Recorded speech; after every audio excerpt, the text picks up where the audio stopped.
Assalamualaikum warahmatullahi wabarakatuh. Perkenalkan teman-teman, nama saya Al-Hafiz Muhammad Asdiki Tolomanua. Saya berasal dari Teknologi Informasi. Saya mengerjakan tugas dari MK Keamanan Jaringan untuk tugas praktikumnya.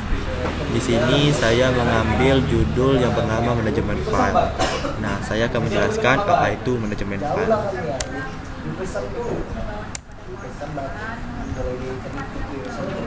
Pengertian manajemen file. File system atau manajemen file adalah metode dan struktur data yang digunakan sistem operasi untuk mengatur dan mengorganisir file pada disk atau partisi. File system juga dapat diartikan sebagai partisi atau disk yang digunakan untuk menyimpan file-file dalam cara tertentu. Cara memberi suatu file system ke dalam disk atau partisi dengan cara melakukan format. Lalu selanjutnya ada atribut file. Nah, apa itu atribut file? Atribut file ialah setiap sistem dalam manajemen file mempunyai sistem untuk atribusi yang berbeda-beda. Namun pada dasarnya pada Linux mempunyai atribut seperti berikut ini. Nah, di sini ada nama. Nama ialah nama berkas simbol ini adalah informasi satu-satunya yang disimpan dalam format yang dapat dibaca oleh pengguna. Lalu ada identifiers. Nah, identifiers tanda unik ini yang biasanya merupakan sebuah angka mengenali berkas dalam sebuah berkas tidak dapat dibaca oleh pengguna. Lalu ada tipe. Nah, tipe ialah informasi ini diperlukan untuk sistem-sistem yang mendukung tipe berbeda, misalnya tar-gz pada kompresi dan teks pada dokumen LaTeX. Lalu ada lokasi. Informasi ini adalah sebuah petunjuk pada sebuah device tersebut. Contohnya ada hard disk, UFD atau disebut dengan USB flash disk, ada movie, DVD, ROM dan lain-lain. Lalu selanjutnya di sini ada ukuran. Ukuran di sini adalah ukuran dari sebuah berkas atau dalam page, watch, atau block, dan mungkin ukuran maksimum dalam atribut juga. Lalu ada permission ya. Permission ini adalah informasi yang menentukan siapa yang dapat melakukan read, write, execute, dan lainnya. Lalu ada waktu dan identifikasi pengguna. Nah, di sini ialah berguna untuk dapat disimpan untuk pembuatan berkas, modifikasi terakhir dan penggunaan terakhir. Data-data ini dapat berguna untuk proteksi keamanan dan monitoring penggunaan. Lalu selanjutnya ada operasi file. Nah, operasi file ialah fungsi ini adalah fungsi dari berkas untuk menyimpan data dan mengizinkan kita membacanya. Dalam proses ini ada beberapa operasi yang dapat dilakukan berkas. Adapun operasi-operasi dasar yang dilakukan berkas yaitu seperti yang kalian lihat pada layar. Ini adalah contoh-contoh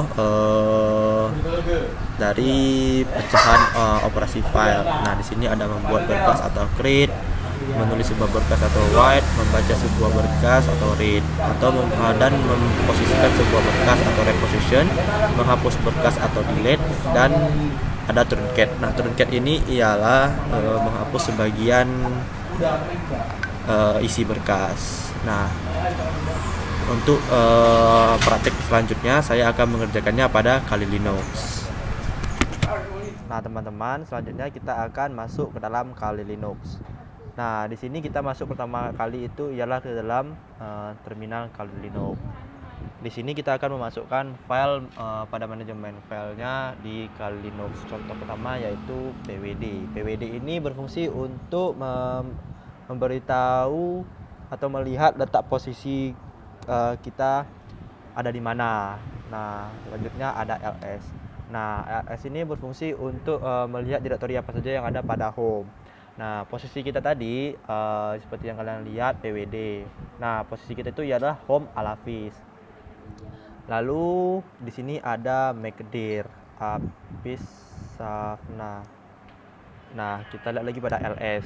Nah, seperti yang sudah kalian lihat pada layar, di sini ada file Hafiz Safna pada home-nya. Lalu kita akan membuat perintah lain yaitu remedir. Remedir ini ialah berfungsi untuk menghapus file pada home-nya. Contohnya Hafiz, enter. Kita lihat lagi pada ls.